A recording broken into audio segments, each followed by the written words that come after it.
বাংলাদেশের মেয়েদের আইন সব। তুই এমন চোখ আমি প্রত্যেকটা আইসিডি পরীক্ষা দিয়েছি রাইতে বেলা খানকির বলে তুই কইছস তুই পরীক্ষা বলে নিবি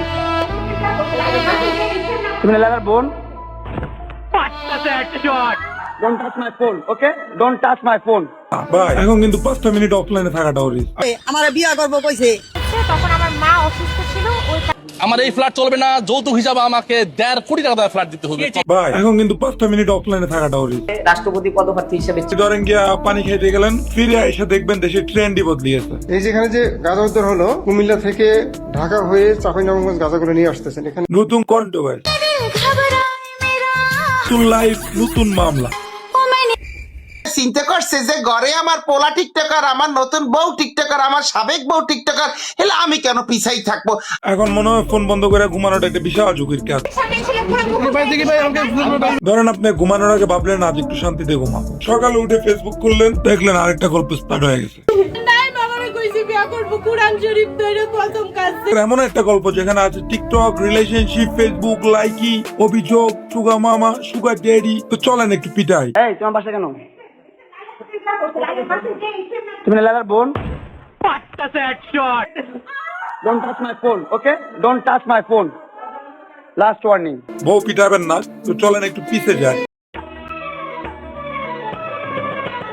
আমি নষ্ট মনে নষ্ট চোখে দেখি তোমাকে, মন আমার কি চাই বুঝাই কেমনে। Hey guys, what's up? It's your boy Hassan back with another video. Mamun ভাই কিন্তু শুরু থেকে কন্ট্রোভার্সি মানুষ ছিল না, তিনি টিকটক ভিডিও বানাতো, তারা টিকটকার নামে পরিচিত ছিল। তারপর অপু ভাই আর মামুন গ্যাংয়ে অনেক ঝামেলা হয়। I'm Oishi. Nice to meet you. Thank you. মানুষ তার ভিডিও দেখতো, তাকে গালি দিত, এই গালি খাইতে খাইতেই আজকে সে এত ফেমাস। আপনি মামুন ভাইয়ের একটা ভালো কাজ দেখান। তো সোশ্যাল মিডিয়ার একটা সমস্যা, আপনি যত বেশি পরিচিত হবেন আপনার পার্সোনাল লাইফ নিয়ে মানুষের তত বেশি মাথা ব্যথা থাকবে। একটা সময় মানুষ আপনার কাজ দেখে আপনাকে চিনতো, আর এখন মানুষ কাজের চেয়ে আপনার জীবনের ঘটনাটাকে বেশি ফলো করে। মামলা তুলবি না তুই। একটা সময় যে টিকটকে ভিডিও দিয়ে পরিচিত ছিল, আমারে অজ্ঞান করে আমার মোবাইলকে ডাটা ট্রান্সফার কেন করবি তুই? টিকটক বানালো, ভিডিও বানালো, সবকিছু একসাথে, এক বাসায় থাকে, এক প্লেটে খায়। আল্লাহ, তুমি চিন্তা না দেখাইছো?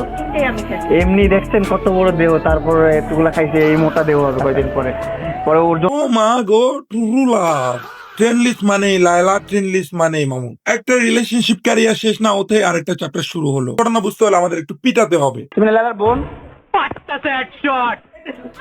Don't touch my phone, okay? ও মা গো, টুরুলা। এটা কি আপনি? এগুলো এডিটিং করা যায়। লাইলার সাথে আমরা যে লাস্ট মারামারিটা দেখি, মামুন মোটামুটি তারা এখানে মাইরা চোখ কালা করে দিছে, ঠিক সেম জায়গাটাতে সে এখন মোহনারে মাসতে মারি। মামুনের এইমটা নিয়ে আপনাদের অ্যাপ্রিশিয়েট করা দরকার। টকিং অ্যাবাউট মোহনা, তো গল্পে এন্ট্রি নিলেন নতুন ক্যারেক্টার। আমাদের লাইলা মামিকে মারার পর লাইলা মামি মোটামুটি তারা জেলে দিয়ে দিছে। এরপর এই চ্যাপ্টারটা শেষ। মামুন কেমনে কেমনে টাকা পয়সা খাওয়ায় জেল থেকে বাইরে হয়ে আসছে, জেল থেকে বাইরে হয়ে তার নতুন বাতারি জোড়াইছে মোহনা, ফাগুনের মোহনায় মন বাঁচাও শুভ ছায়। এরপর এন্ট্রি নিল আমাদের নদী মোহনারি ফাগুনে শোভনারে শোভনে। শুরুতে সবকিছু একদম সিনেমার মতো, একসাথে ভিডিও, একসাথে লাইভ, একসাথে ঘোরাঘুরি, দেখে মনে হচ্ছিল আচ্ছা ভাইয়া তারা এখন সেটেল। তোমরা পরিবার মিলে আমার জীবনটা নষ্ট করলা। কিন্তু একটা কথা আছে, সোশ্যাল মিডিয়া রিলেশনশিপ যত দ্রুত অফিসিয়াল হয় তত দ্রুতই সেটা পাবলিক ইস্যু হয়ে যায়। ব্যবসায়ী, মামলাবাজ মহিলা, এই টাকা দিকে। প্রতিদিনই মামুন ট্রেন্ডিং এর নতুন ঝামেলা, একদিন লাইভ, পরের দিন স্ট্যাটাস, এর এক্সপোজ করতেছে, এর স্ক্যান্ডাল দিতেছে। আমি আপনাকে ফোন দিয়েছিলাম না যে মামুনের ব্যাপারে আমাকে আমি লাইভে আছি, বলো স্যারকে। এ নাকি আরে লয়া বাবা খায়, ওই নাকি ওরে লয়া মায়ের লয়া ঘুরতে যায়, মানে বাবার কোনো ইচ্ছা শেষই নাই। আয় হায়, গল্পের তো পাতা শেষ হয়ে গেছে। তারপর অভিযোগ, তারপর পাল্টা অভিযোগ। আমি তো ভাবলাম এরা হাজবেন্ড ওয়াইফ কম্পারেন্স বেশি। তুমি আর তোমার মা ভদ্র মেয়ে, তুমি বাসা কেন? Don't touch my phone. লালাবুড়ি আর তুই এক। আমি দুনিয়ার সবচেয়ে খারাপ ব্যক্তিটা। এই কাবিন ব্যবসায়ী, রেজনকে, মানুষকে, ছোটকে, তোর মতো থার্ড ক্লাস একটা মেয়েকে আমি লাভ করছি। আমি নেশাখোর, তুমি তো পুরো দেশের সংসার করছো। সামনে আসতে শুরু করে গুরুতর অভিযোগ। মোহনার পক্ষ থেকে অভিযোগ করা হয় মামুন নাকি নেশা করতেন, আর নেশার পর তার আচরণ অনেক পরিবর্তন হয়ে যেত। বাস্তব। অন্যদিকে মামুনের পক্ষ থেকে দাবি করা হওয়া পুরো ঘটনাটা একপাক্ষিক ভাবে উপস্থাপন করা হইতেছে। একই গল্প কিন্তু দুইটা ডিফারেন্ট ভার্সন। এদিকে ফেসবুকের কমেন্ট সেকশনে মানুষ ইতিমধ্যে জাজ, লয়ার আর সিআইডি তিনটাই ফেল ভাই, আমরা তো সেই। এখান থেকে পুরো কাহিনীটা টিকটক স্ক্রিন থেকে আদালতের ফাইলে পৌঁছায় যায়। আর আমি একটা জিনিস খেয়াল করলাম, একটা সময় মানুষ মামুনের ভিডিও শেয়ার করতো, গালে দিয়া হোক শেয়ার করতো। আজকে মানুষ তার মামলার খবর শেয়ার করে, তার সুগার মামির খবর শেয়ার করে, সুগার ড্যাডির খবর শেয়ার করে, আর সুগার বাতারির খবর শেয়ার করে। এই জায়গাটা আমার কাছে সবচাইতে স্যাড মনে হয়, কারণ ফেম পাওয়া অ্যাকচুয়ালি কঠিন, কিন্তু চ্যাটজিপিটি গাদা খাই জ্বালা।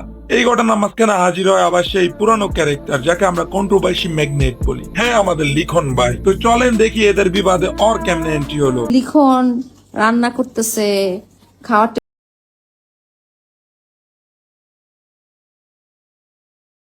মামুনের সুগার ডিডি। মামুনের সাথে আমার প্রিভিয়াস ডেতে ভালো রিলেশন ছিল। এই গল্পে একমাত্র এই ক্যারেক্টারটাই আছে যার গল্প আমি এখনো বুঝতে পারি না। একটা জিনিস খেয়াল করছি, মামুন ভাই যেখানে এই ঝামেলা পরে, লিখন ভাইও সেখানে হাজির। পোল্ট্রিবাজ মানুষ একদম পছন্দ করি না।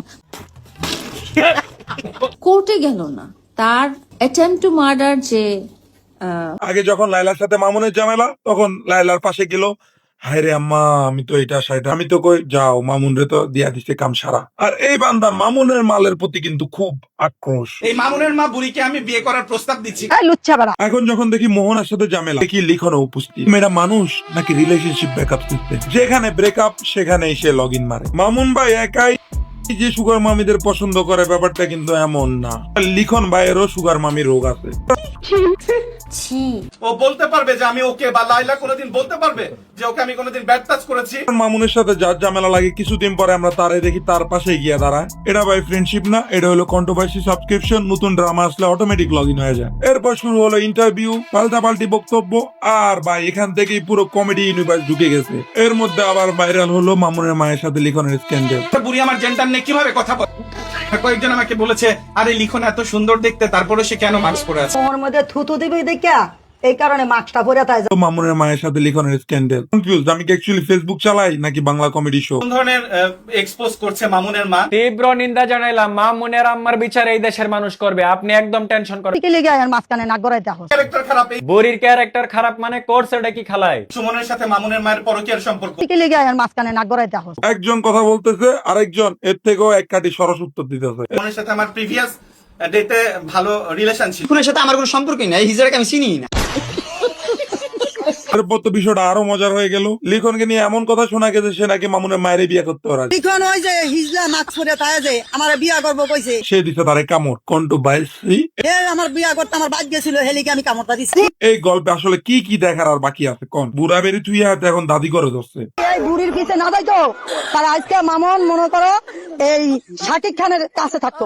কন্ট্রোভার্সি। মনে করেন বাংলাদেশের 1 নম্বরের সেলিব্রিটি, বিশ্বের মধ্যে 1 নম্বরের সেলিব্রিটি। আইলার পিছে না যাইতো, তা মামুনের আজকে বসুন্ধরা ভিতরে 4-5টা বাড়ি থাকতো, আর 4-5টা গাড়ি থাকতো, 4-5টা। দেখছেন মানে সুগার মামি অ্যাডিকশনটা কোন পর্যায়ে গেলে মানুষ এমন কিছু করতে পারে। এটা তো আপনাদের সাংবাদিকেরা আমি কয়েকজনের দেখতেছি আমার চেয়ে বড় বড়। ঠিকই আছে, একদম জায়গা মতো দিছে। লজ্জা শরম থাকলে আর ওর ইন্টারভিউ নিতে যাবে না।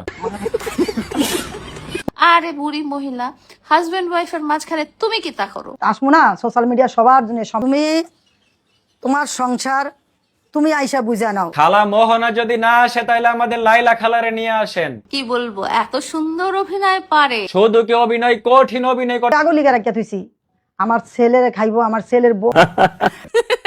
তুই যে হিজাব পরে ইন্টারভিউ দিতেছিস বুড়ি, হ্যাঁ ওইটা তো আমি কিনে দিছি। ও খাইবো। এত সম্পদ থাকার পরেও ছেলের বউয়ের টাকার দিকে নজর দেন কেন? বউর টাকা স্বামী নিব, এটা অগ ব্যক্তিগত ব্যাপার, এটা তো আর আমি জানি না। আমার সম্পর্কে বিডি ইমরান আছে, ইমরানের জিজ্ঞেস করে দেখো। এই যে জুনিয়র সাকিব, ওরও জিজ্ঞেস করে দেখো। দেখেন খালার কর্মকাণ্ড গুলা, দেখেন কি রকমের সাক্ষী গুলা তৈরি করছে। এরা নিজেরাই তো সারাদিন মানুষের গালি খায়া কোল পায় না। এটা কাকতালি হতে পারে, আবার সোশ্যাল মিডিয়ার নেশারও হইতে পারে। যেখানে ভিউ সেখানেই ক্যামেরা, আর যেখানে ক্যামেরা সেখানেই ক্রিয়েশন, কন্টেন্ট এক্সপ্লেনেশন। কিন্তু ভাই গল্প এখানে শেষ না। ফেসবুক লাইভে যুদ্ধ এবার মামুন গেছে আবার অ্যারেস্ট হয়ে, কারণ সে মোহনা ভাবিরে এখানে মায়েরা মনে করেন যে পাড়ায় ফেলাইছে। ভুল হয়ে গেছে, আমি মামুন, আমার ভুল হয়েছে। আমি কেন আজকে মোহনাকে আসামি করে যৌতুক আইনে মামলা করলাম না? কারণ বিয়ের 5 মাস হওয়ার পর থেকে আমি যে ফ্ল্যাটে থাকি, নিঃসন্দেহে ভালো একটা ফ্ল্যাট। মোহনার পক্ষ থেকে নাকি বিভিন্ন ধরনের সম্পত্তি ও দামি ফ্ল্যাটের দাবি করা হয়, আবার মোহনার পক্ষ থেকে করা অভিযোগ সম্পূর্ণ ভিন্ন। তিনি বলেছেন নির্যাতন হয়েছে, অত্যাচার হয়েছে। এখন দেখেন একই ঘটনা, আমি তো কেমনে প্রেজেন্টেশন করতেছি, আই হ্যাভ নো আইডিয়া। দুইটা গল্প, দুইটা ভার্সন। এখন ফেসবুক খুললে দেখি মামুন আর মামুন, যে কেউ মামুনের নিয়ে ভিডিও বানাইতেছে। তো I hope this one also goes viral. Plus ভিডিওতে আমি 1000 লাইক পাইছি, 10টা ভিউ পাইছি। তো আপনারা সবাই গিয়ে লাইক দিয়ে দিবেন। দুইটা গল্প, দুইটা ভার্সন। আর মাঝখানে আছে পুরো বাংলাদেশ কমেন্ট সেকশনে বিচারক হয়ে। ভাই আদালত এখনো শুনানি শুরু করে নাই, আর কমেন্ট সেকশনে 3বার আপিলও শেষ। সোশ্যাল মিডিয়া লাইভ আর আদালতের ফাইল এক জিনিস না, আর সেই কারণে যে যা দাবি করুক চূড়ান্ত সিদ্ধান্ত হলো আদালতের। তবে এই পুরো ঘটনার মধ্যে একটা জিনিস আমার মাথায় যাচ্ছে না, একটা টিকটক ক্রিয়েটার যে এক সময় শুধু ভিডিও বানাতো, তারপর সে একের পর এক সুগার মামি পায়, তারপর লাইভ, তারপর থোতা পাঠানো, আবার অভিযোগ। এখানে আসল ভিলেন কে? আমার কাছে মনে হয় এই 4 জন ভিলেন থেকে একটা বড় ভিলেন আছে, তার নাম হলো অ্যাটেনশন। এখানেই আছে সবচেয়ে বড় শিক্ষা। যখন আপনার কন্টেন্ট থেকে পার্সোনাল লাইফ বেশি ভাইরাল হতে শুরু করে, তখন বুঝবেন সমস্যা শুরু হয়ে গেছে। আর মামুনের গল্পটা আমার কাছে ঠিক ওই জায়গা থেকে মনে হচ্ছে। মানুষ কথা বলে তার রিলেশনশিপ নিয়ে, তার লাইফ নিয়ে, তার তোতা পাঠানো নিয়ে, আর এটাই হয়তো একজন কন্টেন্ট ক্রিয়েটারের সবচেয়ে বড় হার। কিন্তু গল্প এখানে শেষ না, কারণ শেষে একটা প্রশ্ন থেকে যায়, এই পুরো ঘটনা থেকে আসলে কে জিতলো? লিখন, মামুন, মোহনা, লায়লা, আলিফ লায়লা, আলিফ লায়লা, আলিফ লায়লা। আমার মনে হয় কেউ জিতছে না, জিতছে শুধু কন্ট্রোভার্সি, আর হারছে যারা এক সময় কন্টেন্ট বানিয়ে মানুষকে বিনোদন দিতে চেয়েছিলেন। তো আপনার কি মনে হয় এই ঘটনার সবচেয়ে বড় ভুলটা কে করছে? কমেন্টে আপনার মতামত জানান। আর যদি এরকম investigation and roast type video দেখতে চান, তাহলে সাবস্ক্রাইব করতে ভুলবেন না। দেখা হবে পরে ইনভেস্টিগেশনে। আজকের ইনভেস্টিগেশন এখানেই শেষ। দারুণ, কিন্তু একটা কথা আগে থেকেই বলে রাখি, দারুণ কেন বলছি? ChatGPT, I don't understand this fucking script. তুমি যে স্ক্রিপ্ট চাচ্ছ সেটা সত্যি 10 থেকে 10 রেন্টেশন দিতে হবে, বাট 6th ভিডিও শেষ করা যাবে না। এখানে সবচেয়ে বড় টুইস্ট দিতে হবে যাতে দর্শক শেষ পর্যন্ত থাকে। তাই আমি পার্ট 6 লেমন টুইস্ট বানাচ্ছি। শালা ঘরের শালা, এরকম একটা সুদানির ফোয়ার লাইগা আমার এতটি পেজ মারিতে গেছে। এই সুদানির ফোয়া, তুই আমার টাকা ব্যাগ দিবি, আমার পেজ সব ডিটিয়া ব্যাগ দিবি, বোকা সুদা।